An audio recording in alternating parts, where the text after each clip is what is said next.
Good morning. It is Wednesday, February 1st, 2023. It is 10:30 a.m. and we are continuing our work on the Affordable Heat Act and context around it. And one of the biggest changes that's happened while we've been working on this concept is that the federal announcement of the Inflation Reduction Act, which includes an unprecedented level of investment in the clean energy economy. So to better understand the IRA, we have Joyce Manchester from the Joint Fiscal Office. Good morning, Ms. Manchester. Good to see you again. Thanks for coming in the old-fashioned way. And we have, you have a PowerPoint, right? And we also have hard copies of that on our desk. And it is also posted for anyone listening that PowerPoint's posted on the committee website. So the floor is yours. Thank you. Thank you. Good morning. For the record, I'm Joyce Manchester with the Joint Fiscal Office, and I'm going to be running through the PowerPoint that you had in front of you. I can share my screen. Yes, I can share my screen.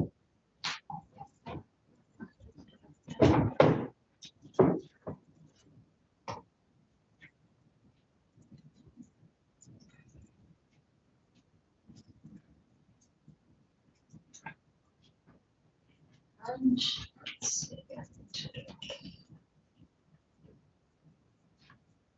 There. Are we good? That's good. Screen? Good. Great. Yes, thank you. So I spent some quality time looking at the Inflation Reduction Act. My goodness, it's a very large bill. And I'm going to highlight some of the programs that I think will be most of interest to this committee, but certainly there's a lot more behind this bill. So this is by no means a full run through. So I'm going to start with the big picture, which is that the bill became law on August 16th, 2022. It includes $369 billion in investments in energy and climate change mitigation, which is just mind-blowing. Largely through tax credits and incentive programs. And of course, the value of those programs to Vermont is not directly attributed to Vermont, right? Because individuals and businesses and so forth will have to apply for those tax credits and deductions through the US Treasury when they file tax forms. So it's a little bit misleading. I started off looking at the FFIS documentation on how much had been allocated to Vermont. FFIS is Federal Funds Information System, and they do a lot for state allocations from federal funds. Only something like 58 million has been allocated to the state of Vermont thus far, because so many programs go through individuals or households or businesses or community organizations, even local governments and so forth. So I've given you some resources on this page so that you can look more carefully if you want to at specific programs. The list of credits and guidance on the credits go through IRS, so that list is on the IRS website. The White House guidebook that came out in December is really helpful, I think, if you want more of a narrative. And also, what really helped me was on this White House guidebook page is a list of IRA funding programs that's in a spreadsheet. And you can look down through 102 programs. It's amazing. Yes, it's 102 programs. And you can see exactly which programs are available to states and what the timing is on the availability of funding, what the program is for. All of those details are succinctly in this one big spreadsheet.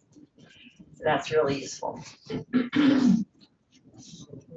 Okay, so to give you an idea of the credits, here are some listed. And first I go through the credits for individuals, and you can see there are some for clean vehicles, electric vehicles included. Also included are used clean vehicle credits, so that's a new thing. And then we have two big programs that are energy efficient home improvement credit and the residential clean energy credit, and I'll be talking about those in particular, in just a minute. And when you say that, you use the word credit, does that mean a grant of money or? No, Or no, a it's a waiver of tax- tax liability? It's a tax credit on a tax form, and that's why it's going through the IRS. Okay. All these programs are going through. And all these tax credits are non-refundable, is that correct? So you have to have liability to offset? I believe so, but I'm not certain about that.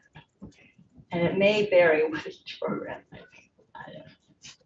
Okay, and there are even more credits and deductions available for businesses. You can see that list here. So lots to think about here. And some of them are very specific, like the sustainable aviation fuel credit, right? That's specifically targeted at fuel used for planes. Let's see what else is here. Commercial clean vehicle credit. So this is available to commercial entities that buy clean vehicles. So some of them are very specific. And we will look more at some of these in a moment. So let's start with the major tax credits for homes. So again, these are tax credits through the US Treasury. All of these 13301, 302, 304, those numbers refer to the section of the code, right? The actual legislation. And 133 means US Treasury. So these are all going through US Treasury. Okay, so one that you will be interested in for sure is the Energy Efficiency Home Improvement Credit, and how one remembers these specific names, I don't know. But this is important. It provides a 30% tax credit for up to $3,200 in energy efficient upgrades, including heat pumps, insulation, doors and windows, panel upgrades, energy audits. So unfortunately, each of these credits is limited by the type. So for example, the heat pump credit is limited to $2,000, $150 for a home energy credit. So the pieces that you do determine how much of the credit you get. And these credit amounts are good through 2032, and then they decline in value. So 30% drops down to something 24%, 20%, whatever. Okay. Is that a one-time credit? Oh. So some of these do have limits. How much, I thought I put in some notes somewhere, maybe not on this one, not on this one. So you would have, someone would have to look at that spreadsheet, which does do a good job of talking about limits per household, per year, over time. Yeah, so there may be some limits there. Okay, if you can you move back and look at that one? I'm just wondering if, for instance, if someone does a heat pump and some weatherization this year, I mean, they're big investments, so people stagger them over time. Right. And I don't know if that meant, if you in the end needed 4 heat pumps and you did them over 4 years, could you get $2,000 each time, or are you capped at $3,200 in total? Yes, I would hope they could get $3,200 each time, but I'll have to check to be sure. Yes. Okay. So that's one big one. The next one is the Residential Clean Energy Credit, and this refers to installing an energy system in your home. So a 30% tax credit for solar, battery storage. Battery storage is a big one because it had not previously been included in the IIJA, and geothermal as well. So that's a big deal. And I should say, speaking of the IIJA, some of these credits were available but at lower levels in the IIJA. So what I remember is that maybe a 10% tax credit in the IIJA that's now been increased to 30% here.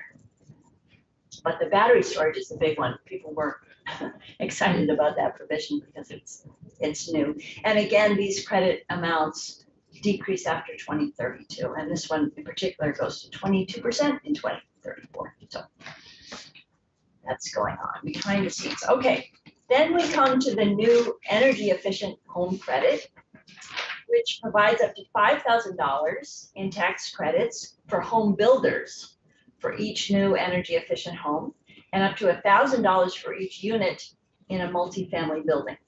Okay, so this is for building new housing units. And those credits depend on how energy efficient the new home is. So if a new home meets the Energy Star standards, it gets a $2,500 credit. If it meets the certified zero energy ready homes, then it gets the full $5,000 credit. And again, you have the step up in the multi-family units as well. So $500 if it meets Energy Star standards, $1,000 if it's zero energy ready. And what does zero energy ready mean? I don't know. I need to look it up. Right, yeah, that would be one of those, the details count. Absolutely, absolutely. And you would think that a builder would know this right off the bat, but I do not. Well, I just, apropos of that one, I was reading an article last night about passive house, Mhm. and which I think would have to probably qualify as zero energy home. Yes, I would hope. At any rate, they were talking about it for, at the residential level, the premium to build to that level was about 10%. So $400,000 home became $440. So, takes a few years to recoup, maybe. Right. Yes. right, and yeah, one of the things was, yes, these things are recoverable because their heating cost was actually zero. Right. So they were recovering the money pretty quickly, but it's always, the challenge for us is always making it affordable for someone to make the investment. Absolutely. Okay, some other major incentives affecting homes. There is this program called HOMES, Home Energy Performance-Based Whole House Rebates. And this may speak to the issue of these overlapping credits that you were talking about this morning. So this particular credit is awarded to state energy offices for rebates to homeowners and aggregators, in other words, people who provide these kinds of services to homeowners for weatherization or retrofits. So the bill tends to call this a retrofit. I think we think of it as weatherization. So out of this program, the state may use up to 20% for planning administration or technical assistance. So for sure, you all want to pay attention to this one. It provides rebates between $2,000 and $8,000, depending on the income level and the energy savings involved. And it's interesting, there aren't a lot of details available on this program because the Department of Energy has issued a request for information for input on best practices. So they're asking contractors to tell them what are best practices for getting this program out to the public. So we don't have a lot of details here, but it is interesting, there's a cost share that depends on income level. So you get a 50% cost share. Let's say your heat pump costs $4,000, maybe you get $2,000 as a tax credit. If your area median, if your income exceeds the area median income of 80%, okay? So, and you get 20% if you're above, no wait. Something's wrong here. 50%. Oh, it's 50. I'm sorry, that's a typo. It's 50% if your income exceeds 50% of the AMI, and only 20% if your income is between 50 and 80% of the AMI. I really botched that. I apologize for that. It doesn't pay to do this. Okay, I apologize for that. Can you, so as you're correcting it, can you read through what the correction will be? Yeah, so the cost share would be 50% Yeah. if your income exceeds 50% of the area. No. If your income is less than 50%, it must be. No, It would be No, I think- below, right? Right, it would be, if your income is less than 50% of the area median income, you would get a 50% tax credit. And if your income is between 50 and 80% of the area median income, you would get It's a reduced to 20. 20% Okay. tax credit, yeah. Watch that, okay. It happens. Okay, Oh, and this is one of the formula grants. So the Department of Energy has already allocated 29.36 million to Vermont for this particular program. So this is one of the 2 programs that's been allocated. Okay, and this is available through fiscal year 2031. And because this is a federal bill, this is the federal fiscal year, right? So it's through September 30th, 2031. Okay, so that's a big one. And the second big one is what's called HERA, the High Efficiency Electric Home Rebate Act. And again, this is through the Department of Energy. And again, it's awarded to the state energy offices for rebates to homeowners and aggregators. And again, states can use up to 20% for planning, administration, or technical assistance. So that's going to be a good chunk of money.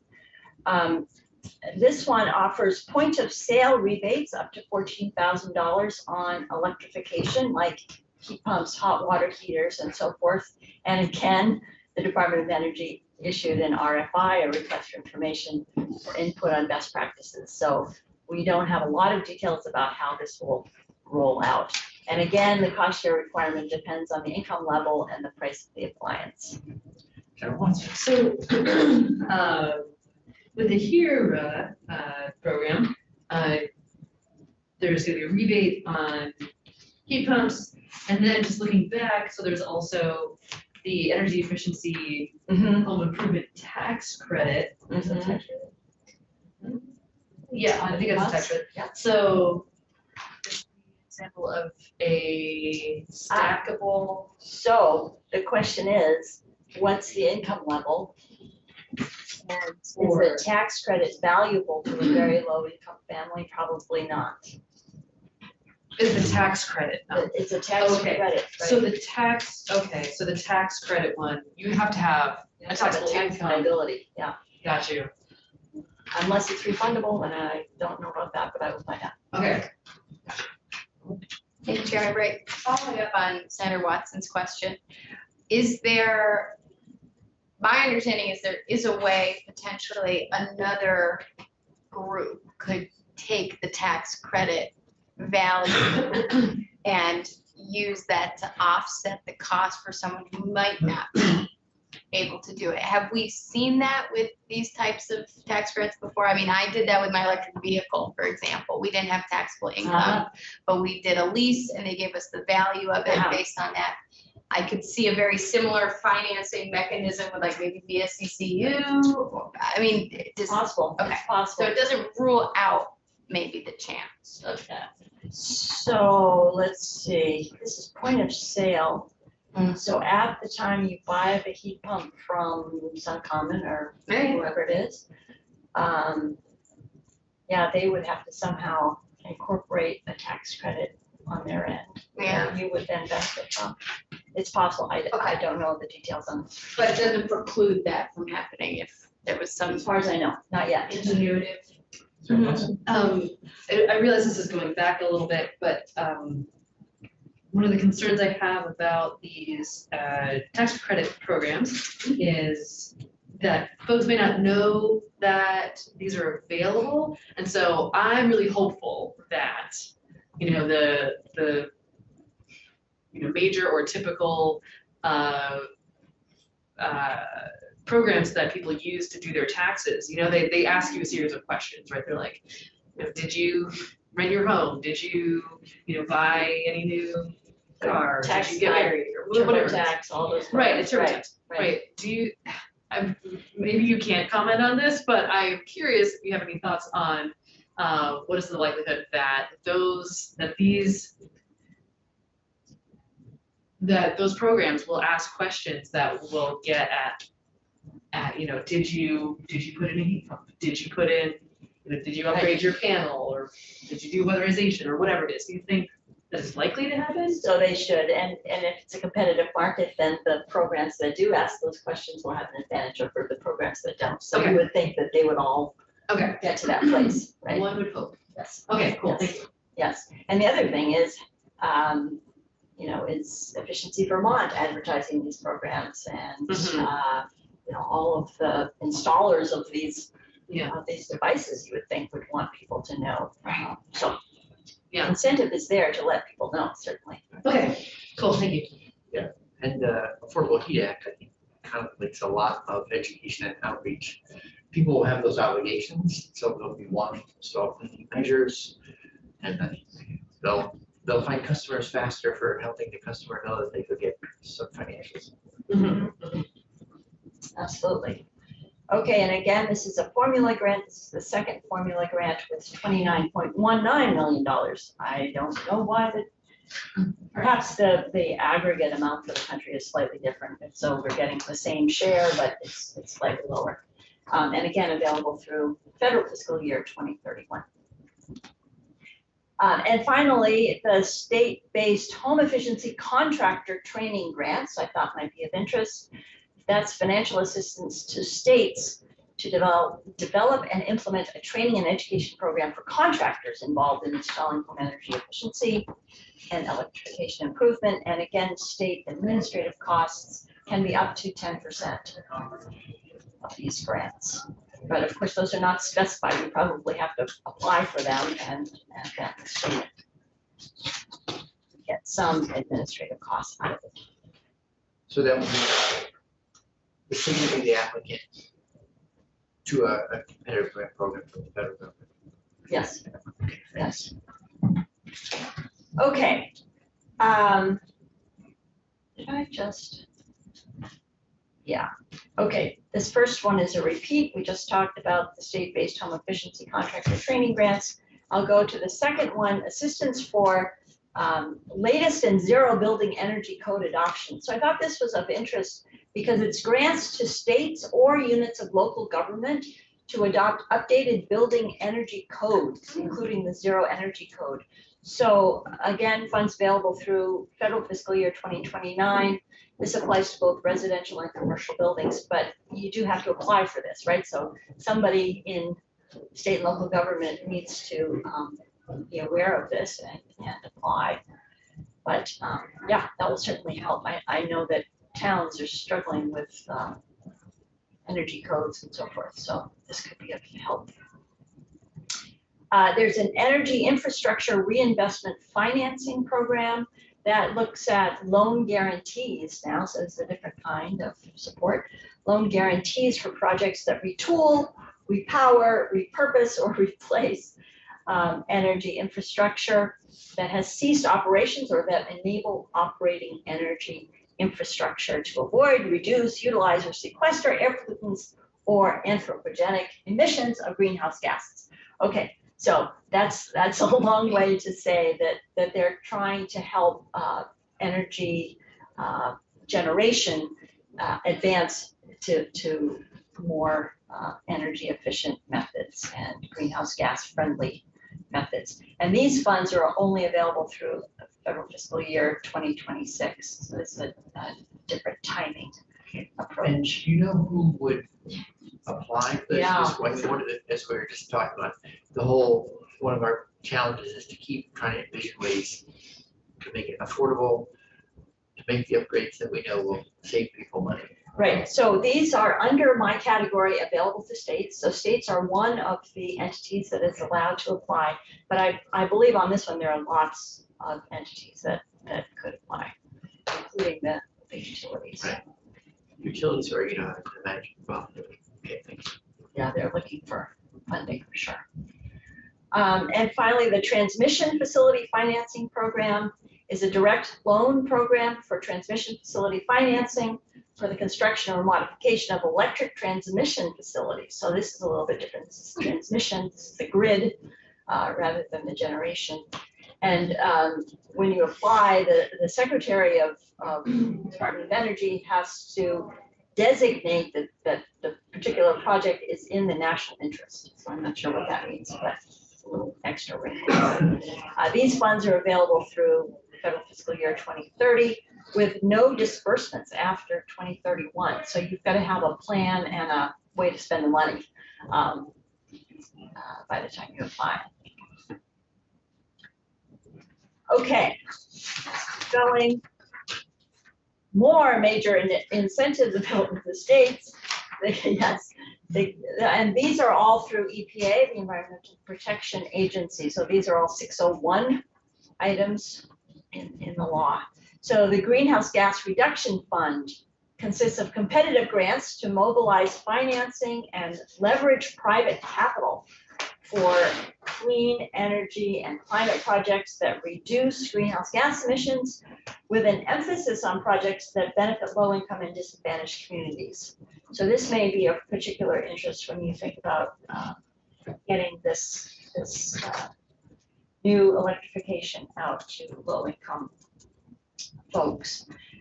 These funds are available to states and nonprofits, but only through federal fiscal year 2024, so very short timeline here.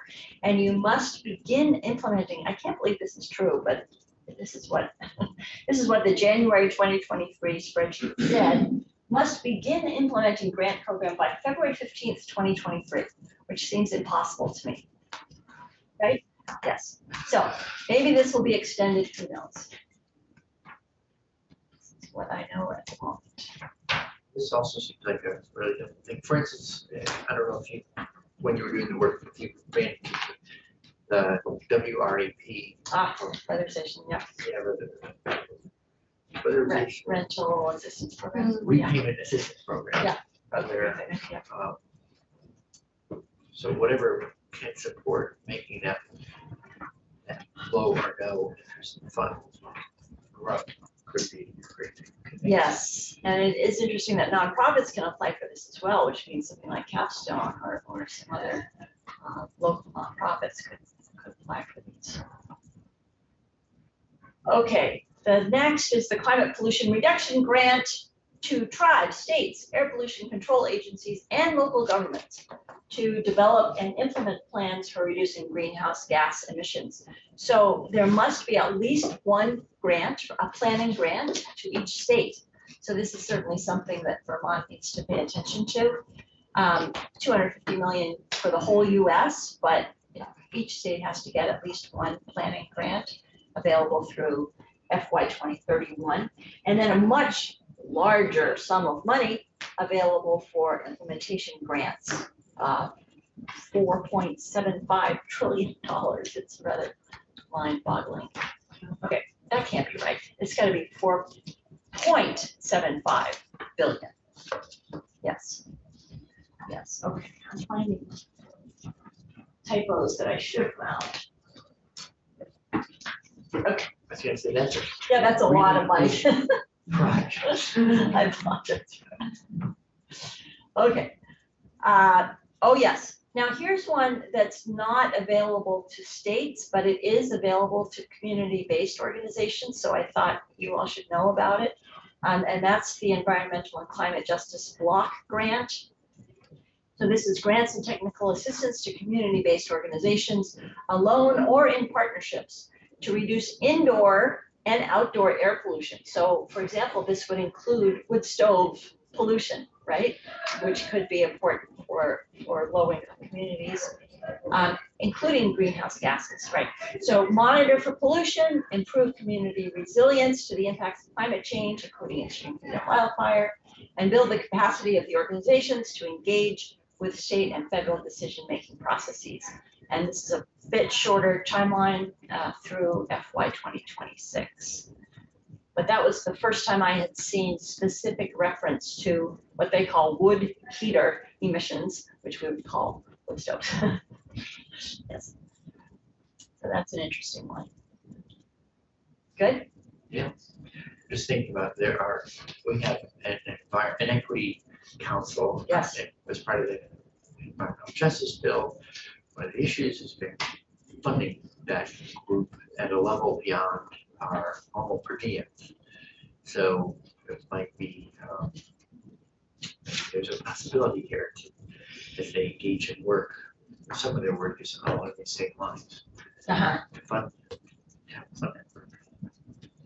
I'm also wondering if this would include emissions from gas stoves and gas heaters and so forth, because that's a relatively new issue that's come up for people to think about.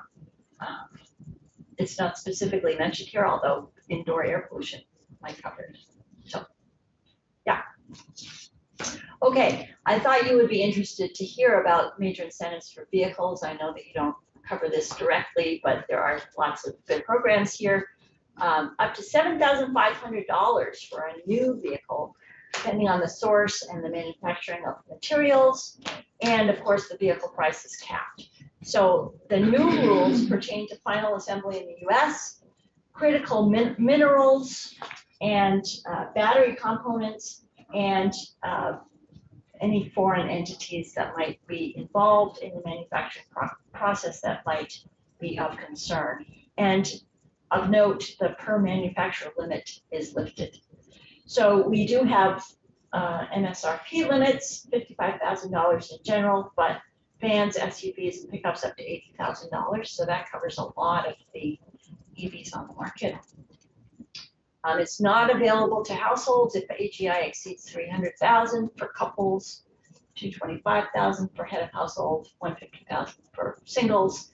And those limits, I just gave a talk yesterday in the Ways and Means Committee about how important it is to adjust for inflation, especially when inflation is running 5, 8, 9%. These limits are not adjusted for inflation currently. Okay, these funds are generally available through 2032. So this is definitely a different program than we had been used to. There's also a program, these are both through the US Treasury, for previously owned clean vehicles, 4,000 or 30% of the purchase price for used vehicles, whichever's less. And these AGI limits are even lower, so not available if AGI exceeds 150,000 for couples, 112,500 for head of household, 75,000 for singles. Here's where it specifically said you can claim this credit only once every 3 years and only once per vehicle. So you can't buy the used vehicle, resell it, and have the next guy benefit from the credit too, which is interesting. And these funds are available through 2032. All right, other major incentives related to vehicles. A credit for qualified commercial clean vehicles. So this is on the commercial side of things. 15% of the vehicle's cost to the purchaser, or 30% for non-ICE vehicles, whichever's less. So I thought that was interesting. Capped at 7,500 if the vehicle's under 14,000 pounds, $40,000 for all other. Maybe the vehicle fans out there know what vehicles are under 14,000. I don't. Funds generally available through 2032. So again, trying to get to the bigger trucks and vans on the road. Alternative fuel vehicle refueling property credit. Someone had to think up these names. I don't know. It's impressive. Tax credit for alternative vehicle refueling and charging property in low income and rural areas in particular. So again, this could help Vermont. A 30% tax credit for individuals not to exceed $1,000. 6% for businesses not to exceed 100,000, but 30% if that business meets the prevailing wage requirements. So Vermont has a prevailing wage. If the business is paying at least prevailing wages to all of its employees, it could get this $30,000 credit. So that's not 30,000, 30% credit. Yes. All right. 30,000. Right. Available to consumers and businesses through 2032. So that could be important for Vermont as well. That's cool. Okay, I know this is a lot. I'm now going to talk more broadly about the bill and what it's trying to do. First, the reach of the IRA incentives. So you'll note that many incentives for homeowners have different levels of rebate depending on the income as measured by the area median income. So generally speaking, this bill defines low income as less than 80% of the area median income. Reduced incentives, often for people what's considered to be moderate income, between 80 and 150% of the AMI. And if you are interested, I have some tables at the very end of the slides that looks at the various levels of AMI for different counties. It actually is specific to counties in Vermont. Good question. So that, the 150% of AMI, I think, in other programs we've looked at, it's 120. Yes, And this is, so the feds are uniquely redefined It's very AMI for confusing. moderate income it's for very this, confusing. for these programs. Apparently, unless they specify more carefully within each program what they mean by specific income levels, if they only say moderate income, generally they mean between 80 and 150%. You're looking ahead. Yes, I am, sorry, I'm cheating. I'm gonna set this aside. And let me just express my frustration because I'm also working on the early childhood education side of things. And there, everything is defined as federal poverty guidelines, right? So I wish that we as a country could decide on that. So here we go. And of course, it's also complicated because both of those measures depend on household size, right? So you need to know not only the household income, but also the size of the household. And we, as a state, do not have information on households and what size they are and what income levels they're at. So it's very hard for anybody to estimate what this means for Vermont because we don't have the data that would allow us to do that. When the feds talk about AMI, what's the level of granularity that they look? Is it county? The county, the county. We'll see that if I get to that. Need to know location, Yes, income, number of people in the family household. size. You can see where it'd be a little, have you ever seen someplace where we All three? we define equivalence between those two things? You know, like, you Oh. could come up with a unit that would speak to both ways of measuring. Well, I wonder if they're even proportional as you move up in household size. I doubt it. And that would be too easy. Right? Okay, You'd have to, yeah. all right, so thank you. Okay, so I was giving the example that the HERO program covers 100% for low income, 50% for moderate income. AMI, I have an example here, but we can look more specifically at all of the counties if you'd like. Other changes in the IRA, I'm now on slide 12, increased funding for the IRS. So there's an additional $80 billion to help with compliance, and that may flow through a little bit to Vermont because if there's better compliance at the federal level, they will also be filing their state income tax, presumably. In part, the IRS has to decide how it's allocating its funds and what kinds of taxpayers it's going towards to determine whether it's going to have a real effect on Vermont. My impression is that this has become a political Yes, football. yes. Correct. We'll see if it survives. Breath to see that money make it there. Yes. There's also a new corporate minimum tax for corporations with more than $1 billion in revenue. This is considered not likely to impact Vermont corporate revenue because we don't have that many large businesses. And finally, there's a new 1% excise tax on the value of stock repurchases. So to the extent that that affects Vermont tax filers, see that. Okay, and this I thought was interesting just from the general information point of view. The US Department of Energy estimates that the US will achieve a 40% reduction in economy-wide greenhouse gas emissions below 2005 levels by 2030. And this is the result of both the IIJA, the Bipartisan Infrastructure Law, and the IRA and other actions that have been passed.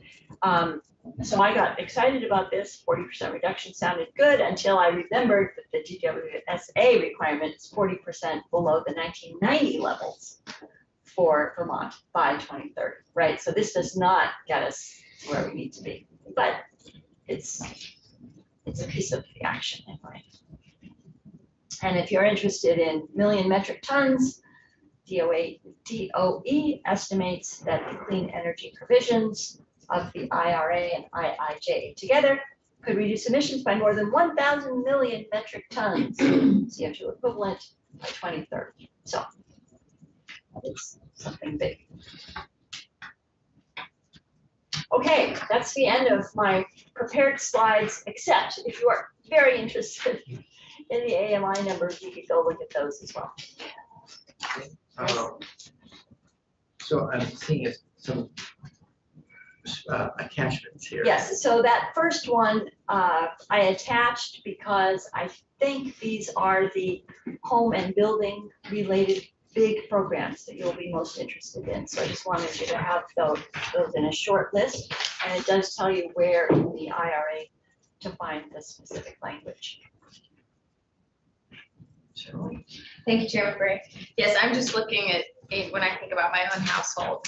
We're moving on to area median income, yes. And, you know, we're right at the 80% is where we were last tax season. So for that first tax credit, it was 50 to 80%. You got a larger percentage. So the 50% AMI,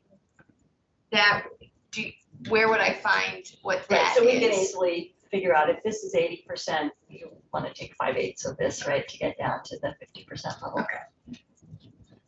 I can produce that if That you is like. A-okay. I'm gonna not do math in public and do this afterwards to try to get those numbers for Windsor County.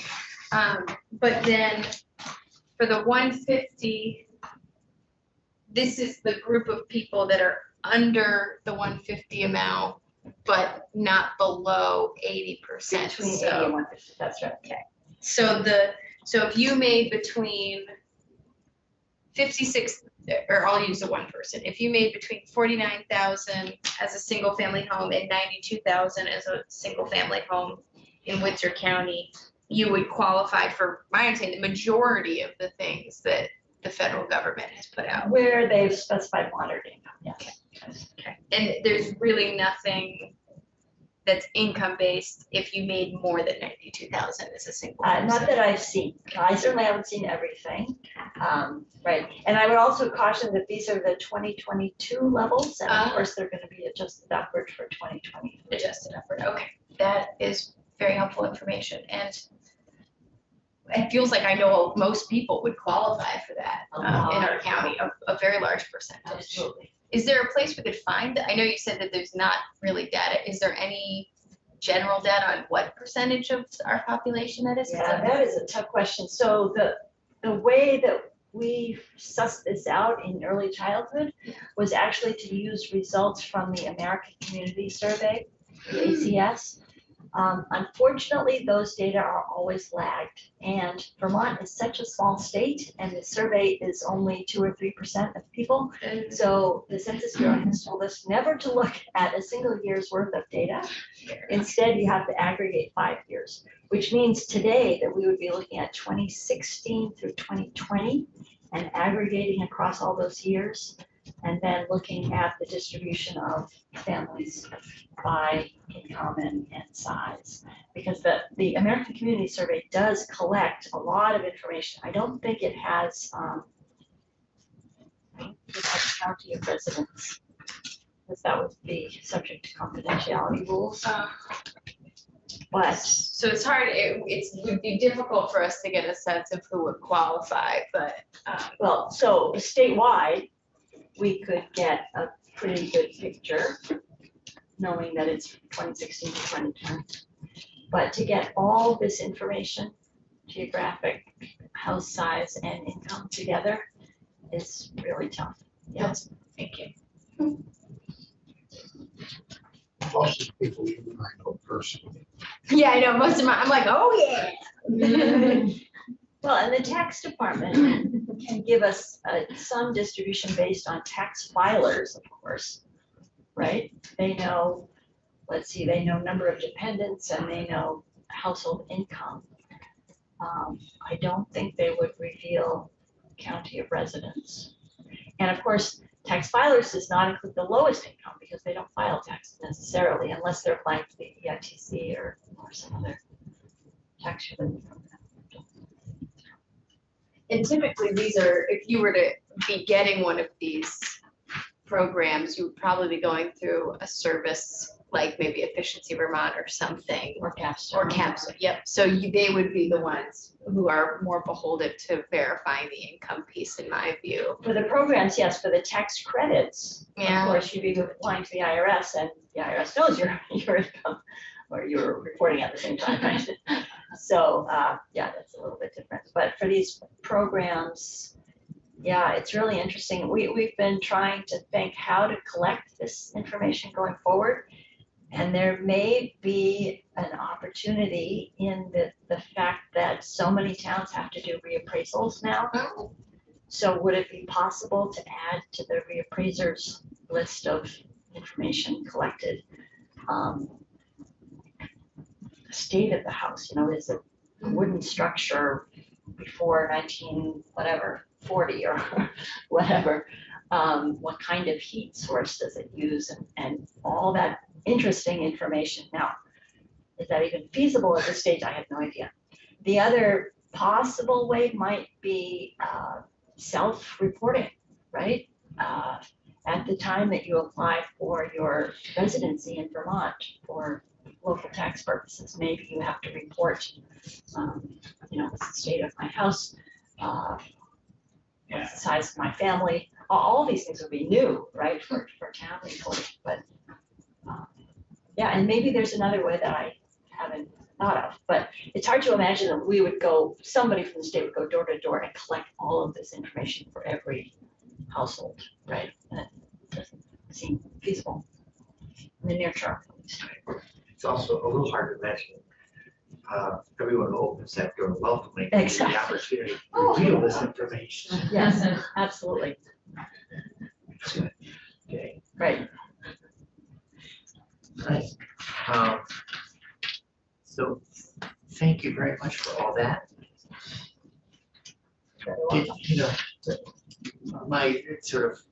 It's a little daunting Yes. to contemplate all that, and it makes me think that every state is gonna need to have staff whose job it is to keep an eye on all these programs and help the state and entities in the state, be aware of what's available and maximize that state's opportunity to pull down that money. And I don't know where that resides. Have you thought about that? Who's the point person? Is it just, I don't know that I would say, oh, JFO should do that, the legislature. That would be a giant task, but I'm just trying to think, have you thought about who's gonna keep an eye on all this? So I don't want to implicate ANR, but I would think that ANR would need to keep a very close eye on all of these provisions, especially those that impact Vermont. I meant to mention that there are 102 programs. Some of them are very specifically targeted and obviously not going to affect Vermont. So there are manufacturing incentives for car batteries, for example, and there are very specific grants to US energy facilities. The equivalent of Los Altos, is it? Anyway, they're very specific and not for Vermont, obviously. So the 102 programs would shrink when you think about what really applies to Vermont. But still, I tried to pick out the programs that appeared to be big dollar, in other words, big appropriations by Congress, and also relevant from my quick read to Vermont situation. But there are many more programs, obviously, yeah. Certainly, Carmen. I'm wondering about outreach. And I'm picturing, looking at all these, almost every one of them. I think there are people out there who could use it, probably should, and don't know about it. How do we reach those people? Right, so I would say first, it's probably too early for many of these programs to start advertising because we really don't know how they're going to work in detail. That may take some time. I should mention that there's already been issued a set of frequently asked questions, FAQs, on the vehicle incentives, because those have been around for a while and people understand how they might work. There's nothing of the sort for any of the building programs yet. So everyone will be waiting for those FAQs and more guidance on how the programs will work. To answer your question more directly, yes, somebody's going to have to be in charge of getting the word out. And whether that's Efficiency Vermont or whether it's outreach by utilities or by, the one thing about utilities is they do reach almost every household, right? So that might be a way to do it.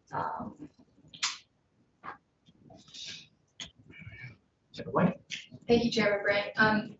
So what I understand to be our role as a legislature compared to what the administration might do with these types of federal programs is, it seems to be, and I'm coming from my experience on House transportation, is when we got incentives from the feds, the administration kind of outlined how that would be rolled out. And especially with like the block grant and all of that, it feels like we could, as a legislator, take the onus on to direct how we want to see those funds used in a more specific way. I don't necessarily know what the benefit would be for that if we do agree with what the administration might propose for applying for that grant. But do we need, if we wanted to weigh in on that, when would the timeline be for us as a legislature to either craft a bill to try to redirect some of the federal funding to maybe a priority we see? So from what I've seen, it's too early because Yes. we don't have the guidance to know exactly who's going to apply and what it means to apply, what information you need in order to fill out the application.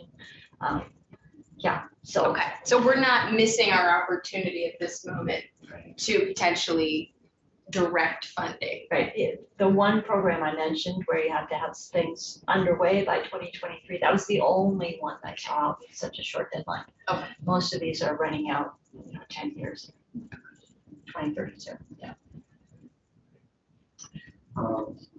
Anything we didn't ask that you want to make us aware of? Oh, We should have asked something, but we didn't yet. it's a secret.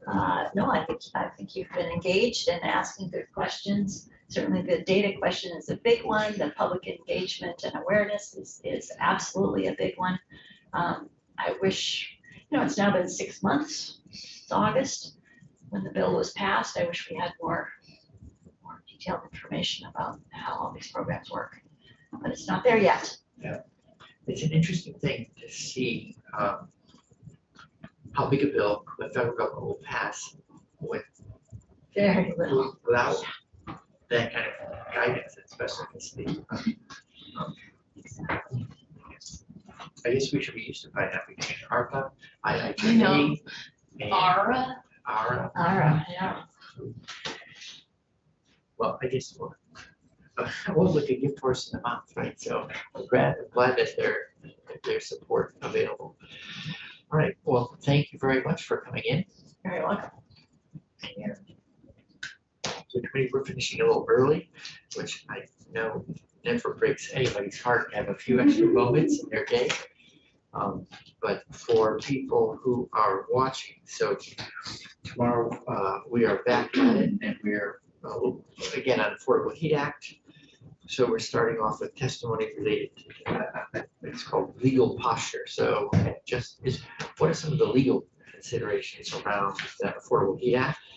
And then we're moving to a conversation where Ms. Manchester might sort of rejoin us, maybe chip in, maybe to just be our guardian angel and listen on IRA funds, fuel tax, and greenhouse gas data.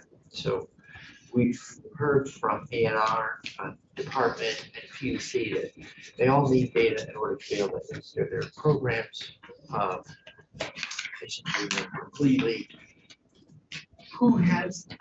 Do we have that data somewhere in the state government, and could it be shared? And I think this is a much larger issue, but we're running into it, at least for the subset of data around fuel use, and greenhouse gas emissions associated with that fuel.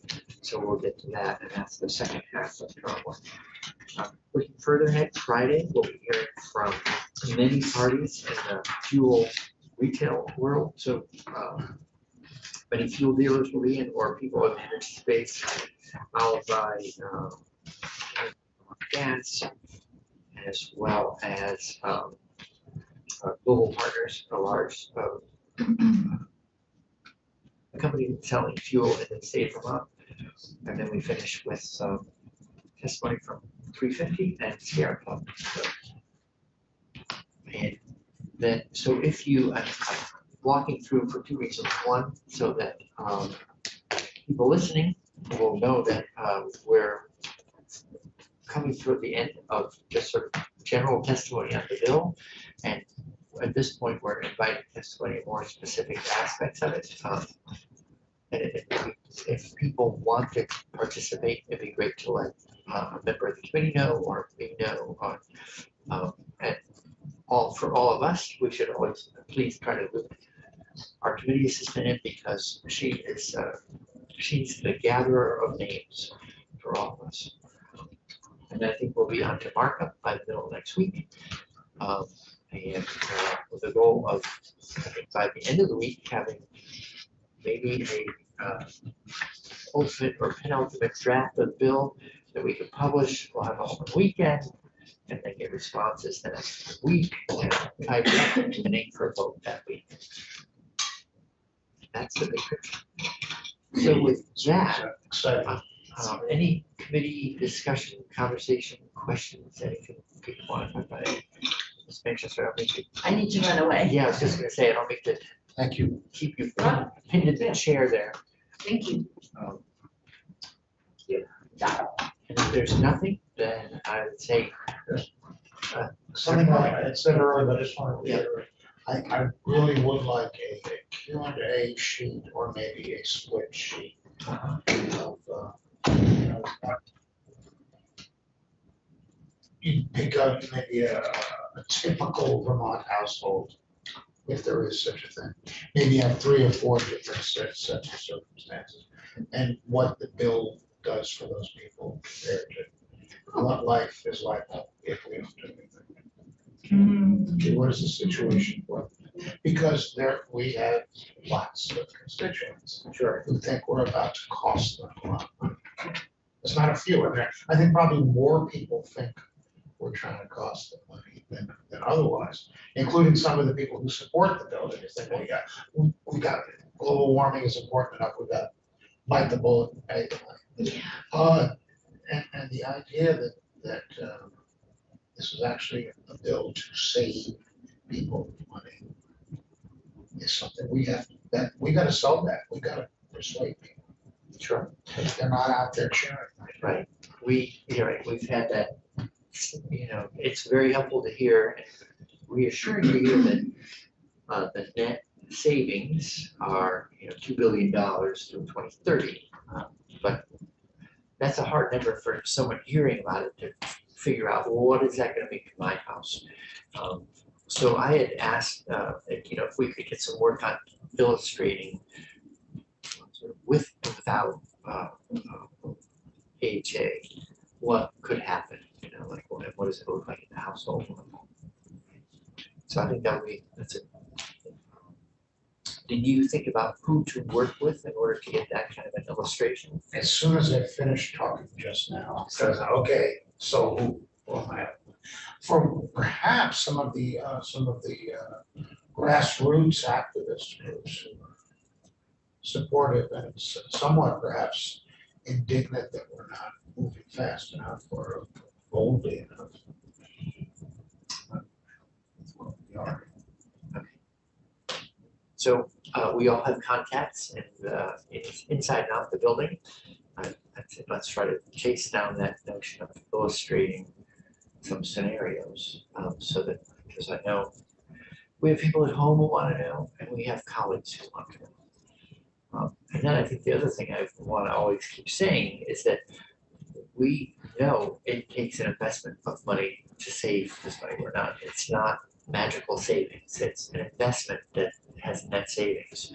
And then the question is how to make that investment as affordable as possible.